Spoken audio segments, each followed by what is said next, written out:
Dr. Rich here. If prayer is love on wings, blessing is grace on wings.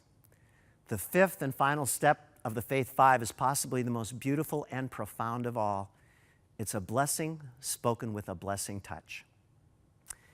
After my mom died, my fun-loving, storytelling, outgoing dad, Pastor Ray, did all right for a while, and then he began to slowly slip away. First, he didn't remember what year it was, then he didn't remember his grandchildren's name, then he didn't exactly remember who we were.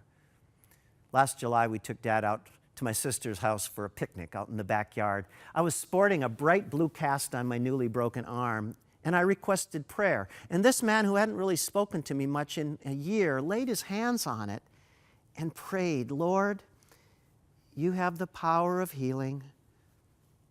Richard needs healing." It began to feel better instantly. I asked for one more thing.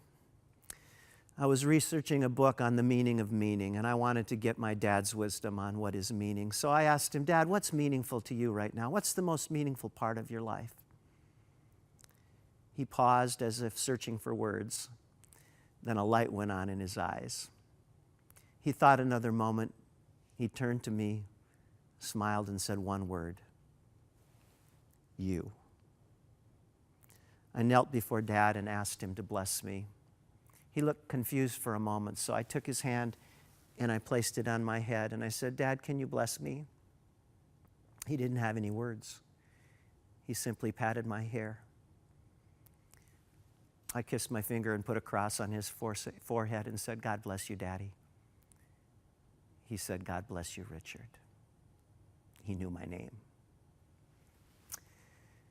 We buried my dad's body a few months later, but his last words spoken to me, "My father's last blessing will live with me the rest of my life." I've got it on YouTube. It'll live with my grandchildren too. Bless your children every night. Kiss your finger.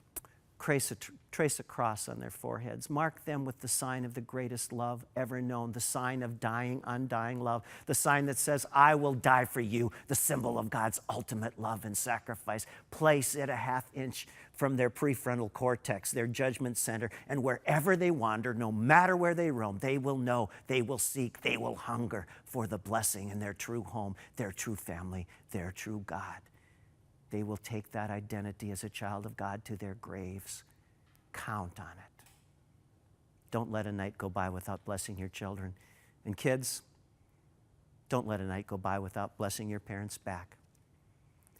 I'm Dr. Rich. Take 5 faith practices and call God in the morning.